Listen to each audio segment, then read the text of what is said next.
CHING. The racket was terrific.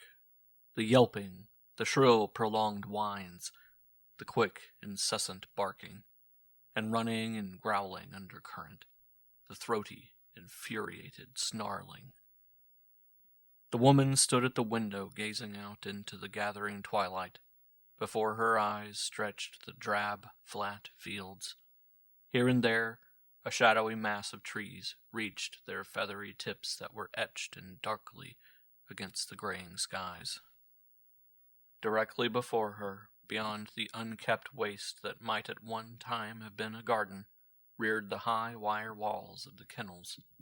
She could just make out the dim, undefined forms of the dogs running to and fro within the narrow, confining space.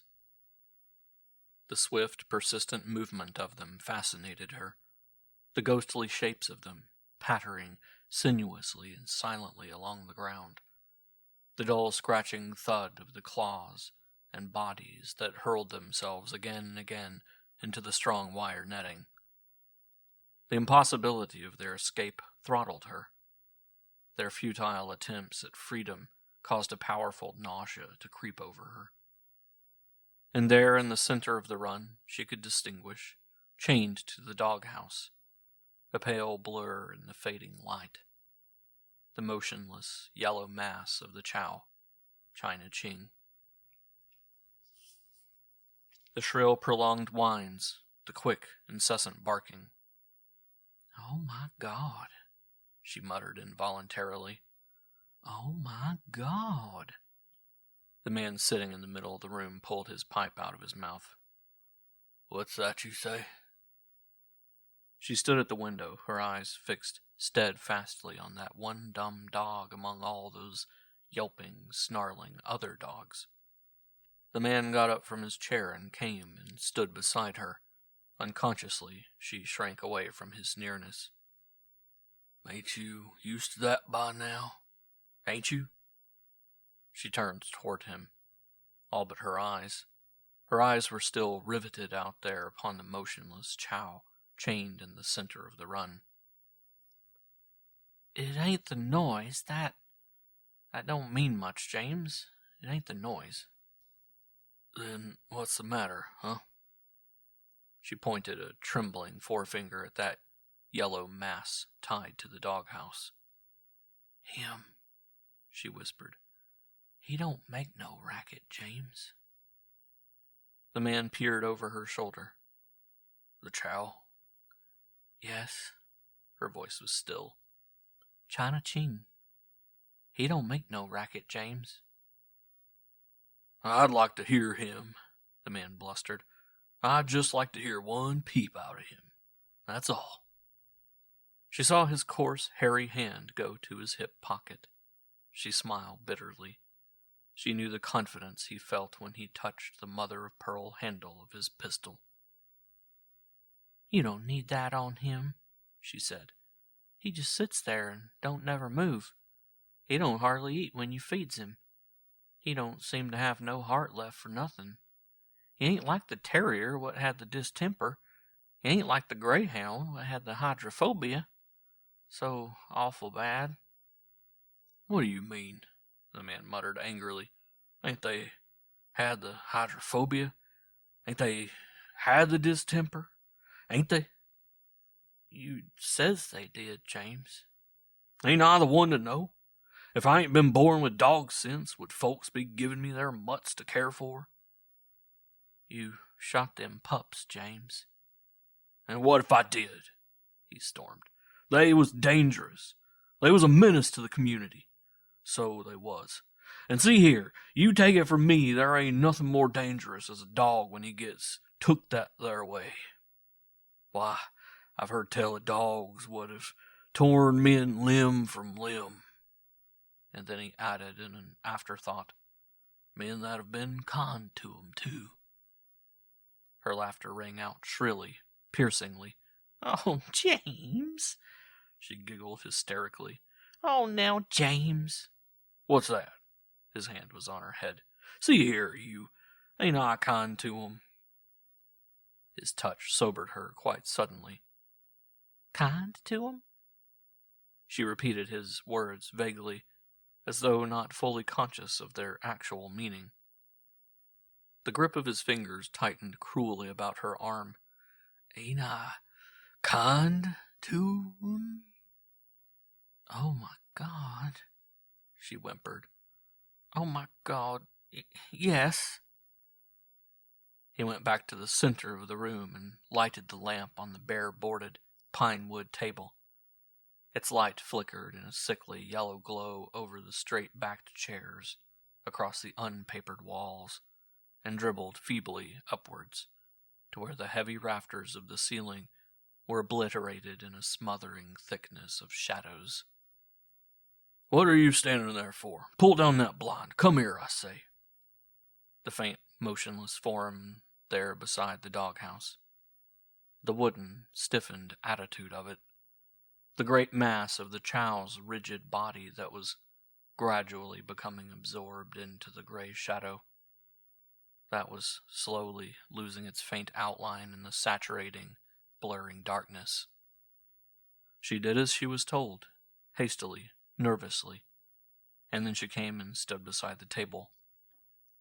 Try as she would to prevent it, her eyes kept on staring through the curtained window. Again she became conscious of the yelping, the prolonged whines, the quick incessant barking, and running and growling under current, the throaty, infuriated snarling. "I can't stand it no more," she shrieked. "It's too much, so it is. I just can't stand it no more." He looked up at her, startled. "What under the canopy's eating you?" She sank into a chair. The palms of her hands pounded against each other. In the lamplight, her face showed itself pale and drawn, with the eyes pulling out of its deadened setness in live despair. "You got to do something for me, James." Her voice shook. "You simply got to do it. I ain't never asked nothing from you before this. I've been a good wife to you. I've stood for a lot. God knows I have. I ain't never made no complaint. You got to do this for me, James." "Got to, huh? Them's high words, my lady. There ain't nothing what I got to do. You ain't gone plumb crazy, have you?" "Crazy?" she muttered. "No, I ain't gone crazy. Not yet, I ain't. Only you got to do this for me, James." "What are you driving at, huh?" She rose to her feet then. When she spoke, her tone was quite controlled. "You gotta let that chow dog go." The man sprang erect. "What do you mean?" "You got to let China Ching go.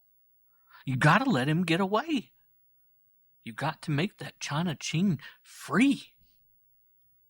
He laughed. The laugh had no sound of mirth in it.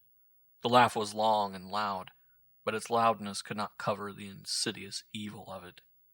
"That's a good one," he shouted. "Let a dog go of his own sweet will when someday I'll be getting my price for him.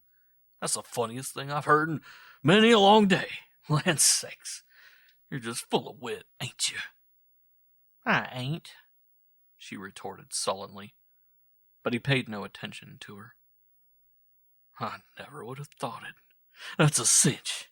Say, it do seem I'm learning all the time." Her teeth came together with a sharp snap. "Better be careful you don't learn too much about me." She whispered it beneath her breath. "Muttering, huh?" He leaned toward her over the table. "I don't like no muttering. I ain't the one to allow no muttering around me. Speak out if you got something to say. And if you ain't, why then, shut up." The lamp threw its full light up into his face. Not one muscle, not one wrinkle, but stood out harshly above its crude flame. She drew back a step. "All right," she had been goaded into it. "I'll speak up, all right. That's what you wants, ain't it? I've stood for enough. I reckon I've stood for too much. You knows that. But you ain't thought that maybe I knows it, have you? That makes a difference, don't it? You knows the way you treat me. Only you ain't thought that I ever gives it no thought. And I ain't. No, I ain't. Not till you brought them there China Chings here. Not till you brought China Ching. What's that mutt got to do between you and me? His eyes refused to meet her eyes that were ablaze with a strange inspired light. Everything. From the day I seen you bring him here. From the day I seen you beating him 'cause he snapped at you. From the day you chained him up to that doghouse to break his spirit. From that day it come over me what you done to me. You're crazy. Plumb crazy. Oh, no, I ain't, she went on in suppressed fury. I've slaved for you when you was sober and when you was drunk. I've stood your kicks and I've stood your dirty talk and I've stood for the way you treat them there dogs. And you know why I've stood for it? Say, do you? His hands clenched at his sides. Their knuckles showed white against the soiled dark skin. No. And what's more, she interrupted him, I've stood for it all because I knowed that any time, mind you, I could clear out. Whenever I likes, I can get up and go. You wouldn't dare. You ain't got the nerve. I have. I have, too. Where'd you go, huh? I'd get away from you, all right. What'd you do? That ain't of no account to you. He watched her for a second between half-closed lids. A cunning smile spread itself over his thick lips. He walked to the door and threw it wide open. You can go if you likes. You can go now. Her hand went to her heart. The scant color in her face left it. She took one hesitating step forward, and then she stood quite still. If you lets the dog go, I stays. Her words sounded muffled. He shrugged his shoulders. The dog's my dog. I ain't able to see where he comes in on all this. You can't see nothing. You don't want to see. It's knowing too well what that pup's up against that makes me want you to let him go. It's that I don't want to have the heart took out of him the way you took the heart out of me. That makes me want to have him set free.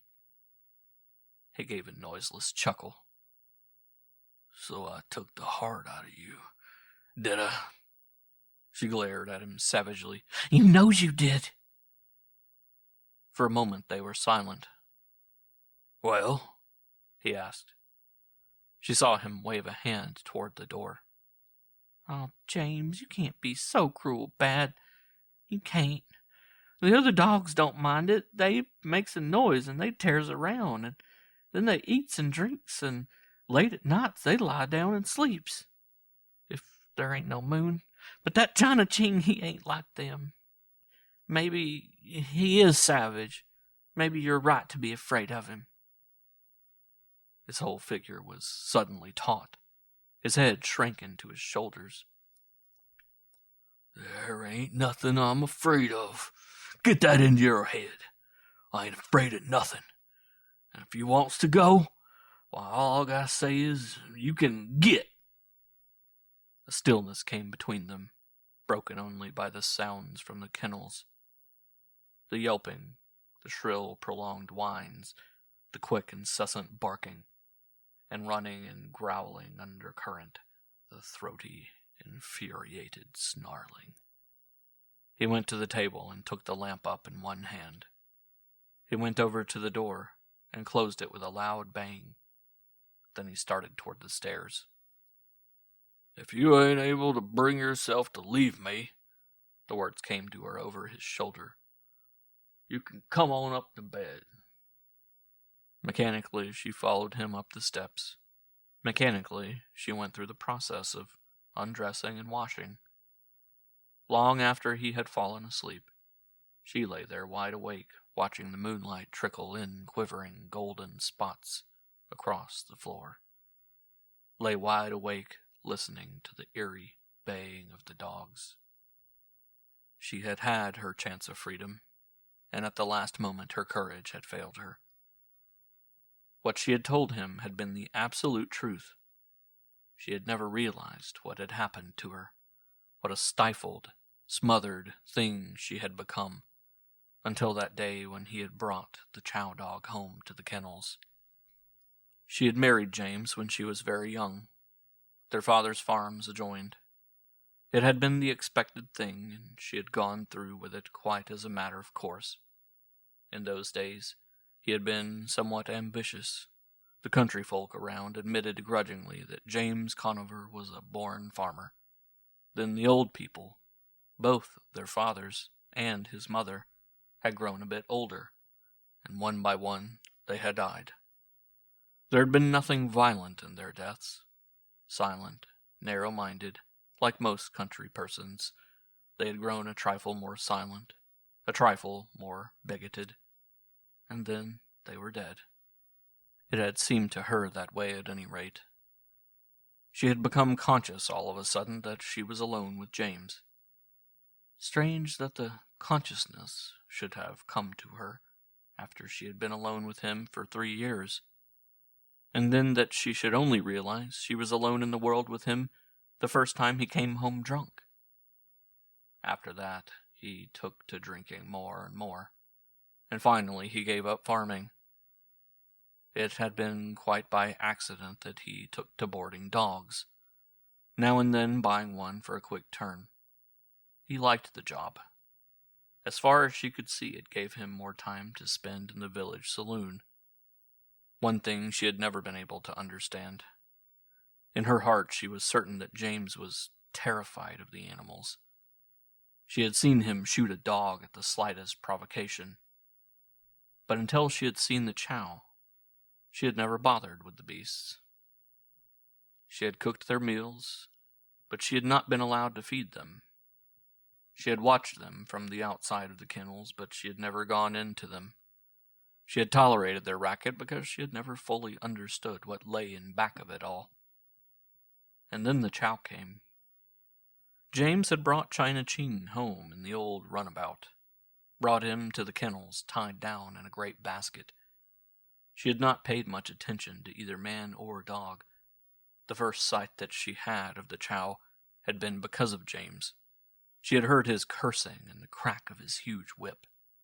She had gone out on the porch then, and had seen the man beating the dog with all his strength, the man swearing loudly and furiously, and the chow silent.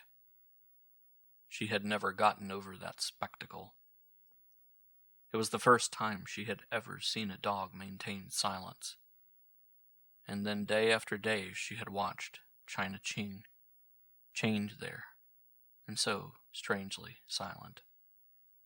Among all those yapping, yipping dogs, he alone had remained quiet, and the other animals had paid scant attention to him after the first short while.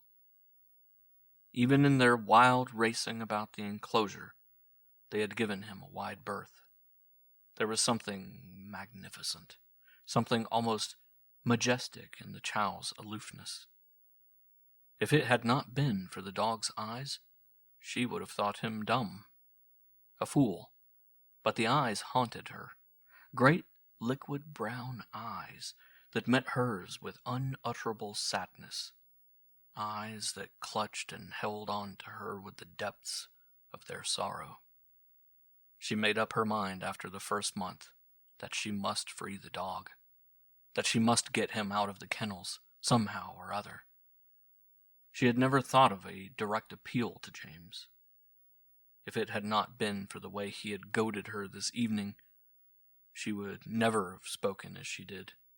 Only she had always known that it would not be in her power to let the dog escape from the kennels without his finding who had done it, without bearing the brunt of his inevitable rage. And after the first month she began almost unconsciously to associate herself with the chow, to put herself in his place. As she commenced to understand what his desires for freedom must be, so she first realized that those same desires were hers. only as she phrased it to herself, she could stand it a lot better than the chow. Dogs could not reason. She could go on existing this way till the end of her days. But she felt that if China Ching could not be freed, that he would die. She could not bear the thought of that. Whatever happened to the dog would happen to that part of her which had come into being when the dog had come. The moonlight trickled further and further into the room. The stream of it spilled itself wider and wider along the shadow-specked floor. She could hear the man's deep breathing, now and then punctuated by a guttural snore, the eerie baying of the dogs, and out there the one silent dog chained to the dog house. Not one moment longer could she endure it. Very stealthily, she got up and slipped on her skirt. Shoeless and stockingless, she crept out into the hall and down the stairs. Unbolting the front door, she paused an instant to hear if she had been detected. With strained ears, she listened for those harsh, long-drawn snores. But the house was very still. She could not hear his breathing from where she was. If only he would snore. She waited. The sound came to her at last. She hurried out onto the porch. The dampness of the summer night was all about her. Overhead, the pale flecks of innumerable stars and the far cold light of the waning moon. From somewheres in the distance came the monotonous droning of locusts. Against the dark clump of bushes darted the quick, elusive glimmer of a will-o'-the-wisp. She shivered as her feet struck the chill, wet grass, and then very slowly she went toward the kennels. Her eyes took no note of the dogs that lay on the ground, of the little fox terrier sniffing here and there along the wall for rats, of the big police dog and the massive English bull, reared on their haunches, their muzzles lifted to the moon. She only saw, chained to the doghouse, a pale blur in the haunting, whitened light, the silent yellow mass of the chow, China Ching. She knew that the great liquid brown eyes were fixed upon her. She could feel them drawing her on. She went toward him. Very silently she went. And as she went, she mumbled, "If they start a rumpus, the same racket, maybe. If he wakes, he won't think nothing of it. That is, if he ain't enough awake to know I ain't there besides him. Maybe, though, he won't wake. Maybe they won't make no noise. Maybe he won't. Please, God, only to get to China Ching, so that he can feel free. Please, God, so China Ching don't have to stay. Please, God, so I can set something free." She suddenly became afraid to approach too silently, afraid of the deafening uproar of a dog's warning. Already the police dog had stopped his regular baying. Already the little fox terrier sniffed the air through the wired netting, sensing someone coming. If only she had thought to get them some bones. If only she had a piece of meat, a dog biscuit, anything to throw to them to keep them quiet. But she had not had time to think of that. She began to whistle softly, and then a bit louder, as she realized that she had whistled the call of the whippoorwill. The police dog got to his feet. She could hear the sinister rumbling of his throaty snarling. She saw the bulldog waddling clumsily after him. They stood there, their coats bristling, their ears erect, their muzzles poked into the wire netting, and then a quick bark from quite the other side of the kennels. She felt that numberless small eyes were peering out at her with betraying cunning. It seemed to her that innumerable dogs were rising from the ground, were rushing to the walls, were tearing out of their separate kennels. She called then, called very low, in the hope that they might know her voice. "China Ching, oh, China Ching."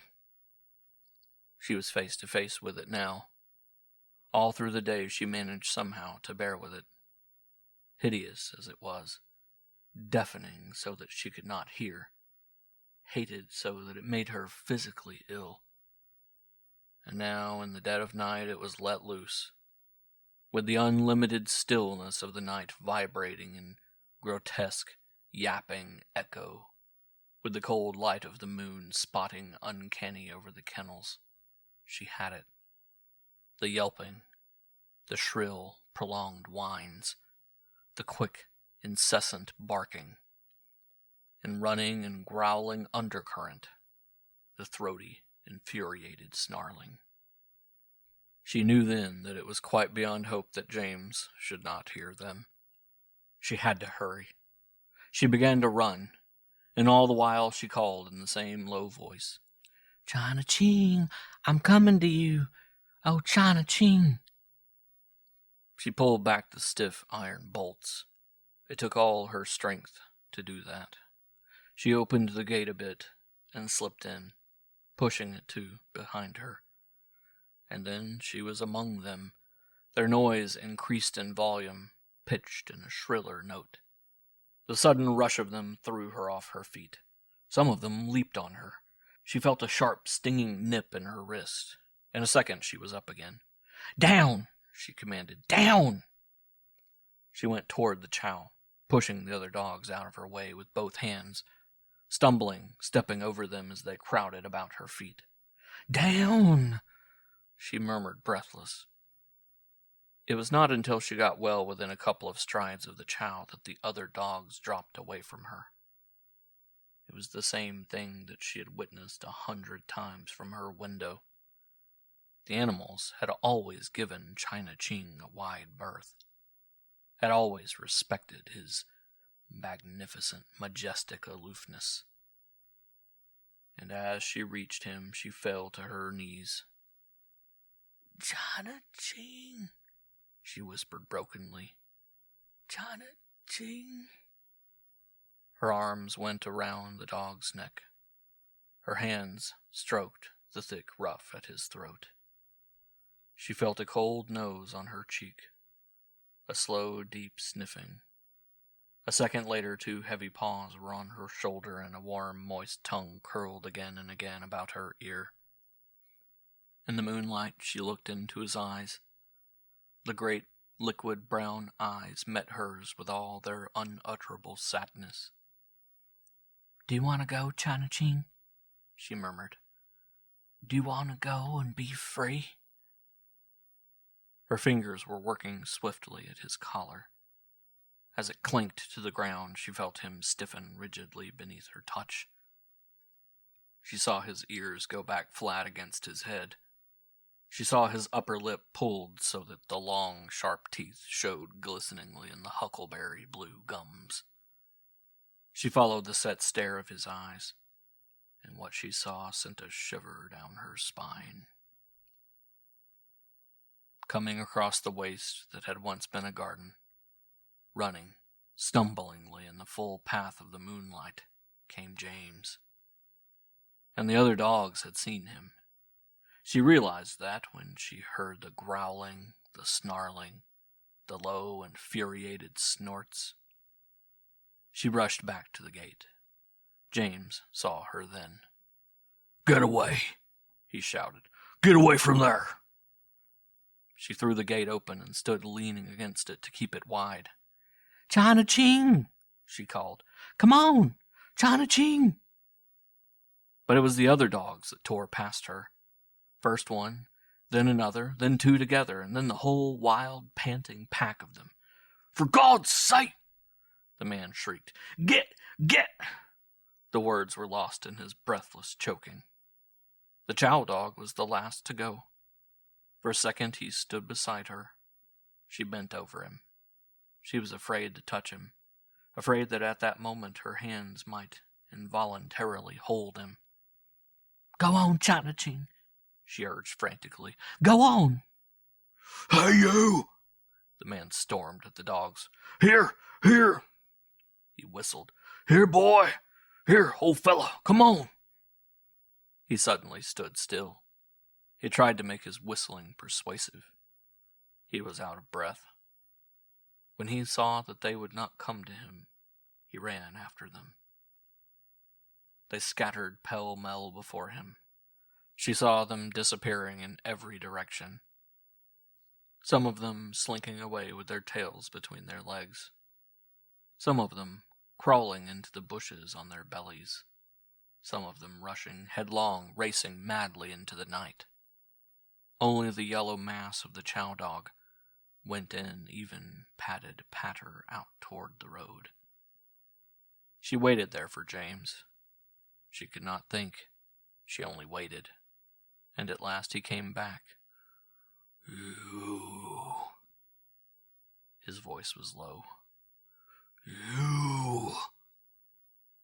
The words were smothered in his anger. She smiled then. She thought that she still could hear the even padded patter of the dog jogging to his freedom. "So you turned on me. Do you know what's going to happen to you? Do you dare to think?" Her voice was filled with a strange calm. "I don't care, James. I don't care, none. I set China Ching loose." His face leered at her evilly in the moonlight. "You ain't got no excuses. You don't even make no excuses to me, huh?" "No, James, no!" Her tone was exultant. The even, padded patter was still in her ears. It seemed so near. She saw the man's raised fist, the coarse, bulging hammer of it. She felt that something was behind her. She turned. The chow stood there, his ears back, his coat bristling, the hairs standing on end in tremendous bushiness, his fangs laid bare. There he crouched, drawn together, ready to spring. The man took a step toward her. Out of the corner of her eye she could see the huge, taut fist. "I wouldn't do that, James," she said quietly. "I just wouldn't." "You'll live to rue the day." The words came hoarsely, gutturally. "I'm going to beat you, woman. I'm going to beat you damn good." "You ain't," she said. "Look, James." She pointed to the chow. "Call him off," the man shrieked. "Do you want him to kill me?" She saw him trembling with fear, paralyzed with terror so that his clenched hand still reached above his head, shaking. She thought then of the pistol he always carried with him. For the second time she smiled. She saw him try to take a step backwards. His knees almost gave way under him. The chow wormed a bit nearer. "Call him off. Take him away. Damn you, speak to him. For God's sake, do something," he whined. She looked at the man, cowed, abjectly afraid. She had nothing more to fear from him. He was beaten. Her hand went out until it rested on the dog's head. "It's all right, China Ching, it's all right. Now." She felt the chow's great eyes fixed on her face. She felt that he was waiting. "You can go on, James. Go on into the house." What do you mean?" he stuttered. "I'm going," she said. "Me and China Ching. I told you I'd go when I was ready. But I wasn't going alone. That's what you ain't understood, James. Now we're both going, and you better be meandering up to your house, or maybe China Ching, he'll be getting tired of waiting." Slowly the man turned. Ponderously his figure huddled together. He started back stumbling along in the full path of the moonlight. She thought she saw his fingers fumbling to his hip pocket. "Stop!" she called. "None of that, James. This here's one time when that there gun don't work. I ain't got no gun. The mumbled words came back to her indistinctly. Do you think if I'd have had a... Stand where you are, and don't you make no move from there. We'll be on our way, now. He stood still. Come on, China Ching. She started toward the road, the dog at her heels. Once as she went, she turned to look at the emptied, quiet kennels, at the moonlight-drenched waste that had once been a garden, at the huddled figure of the man standing there so silently. Goodbye, James, she called. Out in the road she paused to look up and down the long, white stretch of it. The chow stopped at her side. His great, liquid brown eyes were raised to hers. She could feel his impatience to be off. Suddenly he started. Her feet followed those padded, pattering feet. Oh, China Ching, she whispered. Oh, China Ching. End of China Ching.